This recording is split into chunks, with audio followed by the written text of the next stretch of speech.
Bursa kripto FTX telah mengajukan pelindungan kebangkrutan kepada Pengadilan Amerika Serikat. Langkah tersebut diambil karena mereka memiliki utang kepada 50 kreditur tanpa jaminan dengan total hampir 3,1 miliar US dollar. Pengadilan Kepailitan Amerika Serikat yang menangani dokumen kebangkrutan tersebut mengungkapkan utang FTX kepada pelanggan FTX masing-masing bernilai lebih dari 200 juta US dollar. Mengapa hal tersebut bisa terjadi ya? Awal mula kasus dimulai pada tanggal 2 November 2022, yaitu ketika balance sheet Alameda Research bocor ke publik.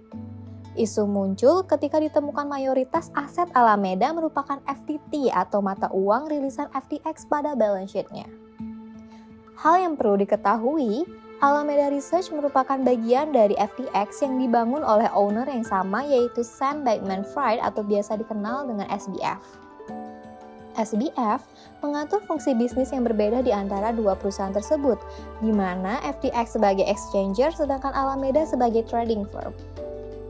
Corey Klippsten, CEO dari Bitcoin Swan, menyatakan sangat menarik ketika sebagian besar ekuitas bersih bisnis Alameda sebenarnya adalah token FTX yang dikendalikan secara terpusat dan dicetak. Sebenarnya apa maksud dari statement Corey Klippsten tersebut? Dasar permasalahannya, FTX diduga melakukan skema Ponzi. Hal tersebut didasari atas token FTT yang terlalu banyak dimiliki oleh Alameda Research. Secara spesifik, skema Ponzi yang digunakan oleh Alameda Research adalah flywheel scheme. Sederhananya, alur flywheel scheme yang dilakukan oleh FTX yaitu FTX mencetak FTT lalu meminjamkan FTT pada Alameda. Berlanjut, Alameda mengajukan pinjaman dalam bentuk USD secara cash dengan jaminan FTT. Hingga di titik akhir, Alameda mengirimkan dana USD hasil pinjaman tersebut pada FTX. Intinya, kondisi tersebut membentuk skema seperti mencetak uang. The funny thing is, token yang dipinjakan FTX pada Alameda Research ternyata merupakan aset pelanggan yang digunakan tanpa persetujuan. Dampak dari kondisi tersebut, salah satu investor kripto besar, Binance, melakukan likuidasi atau menjual token FTT yang mereka miliki secara bertahap. Bahkan, mayoritas investor individual yang memiliki aset FTT melakukan tindakan yang sama. Hal tersebut menyebabkan FTX dengan cepat kehilangan kemampuannya untuk memenuhi penarikan tersebut dan menghentikan perdagangan. Dari kasus tersebut sebenarnya terdapat basic accounting yang dapat di-highlight, yaitu likuidasi yang berujung pada financial shenanigans. Flywheel scheme atau skema Ponzi yang dilakukan oleh FTX dan Alameda dimaksudkan agar tetap sustain memperlihatkan tingkat likuiditas yang baik dengan menggunakan dana investor. Hal yang perlu kita ketahui, skema tersebut masuk ke dalam bentuk financial shenanigans. Bahkan, dari kasus tersebut terdapat hal menarik lain yang terungkap.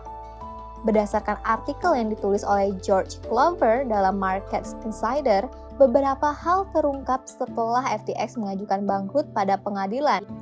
Fakta-fakta tersebut diantaranya, FTX dan Alameda Research tidak memiliki accounting department. FTX Group sedang berusaha untuk menyusun laporan keuangan yang akurat. Dan yang terakhir, FTX diaudit oleh firma yang mengklaim sebagai akuntan bersertifikat pertama yang membuka kantor di Metaverse. Dari kondisi tersebut, dasar permasalahan yang dialami FTX adalah karena kurangnya controlling akan manajemen keuangan. Terungkapnya tiga hal tersebut menjadi bentuk indikasi bahwa FTX dan Alameda terlalu fokus pada sistem bisnis kripto, namun menyampingkan basic accounting dalam financial management. Selain dari itu, berdasarkan kondisi permasalahan tersebut timbul indikasi terjadinya agency problem. Agency problem sendiri merupakan konflik yang dijelaskan dalam agency theory yang kerap digunakan untuk menjelaskan kondisi permasalahan dalam akuntansi manajemen. Dasar permasalahan dari kasus FTX dan Alameda adalah rendahnya implementasi akuntansi pada manajemen keuangan perusahaan. Jika dirinci, akar dari permasalahan yang timbul tidak hanya dari poin-poin yang telah kita bahas sebelumnya. Masih terdapat hal lain seperti misappropriation assets, lack of cash flow management, dan hal lainnya. Kalau begitu, hal menarik apa lagi yang terdapat dari kasus FTX dan Alameda ini ya?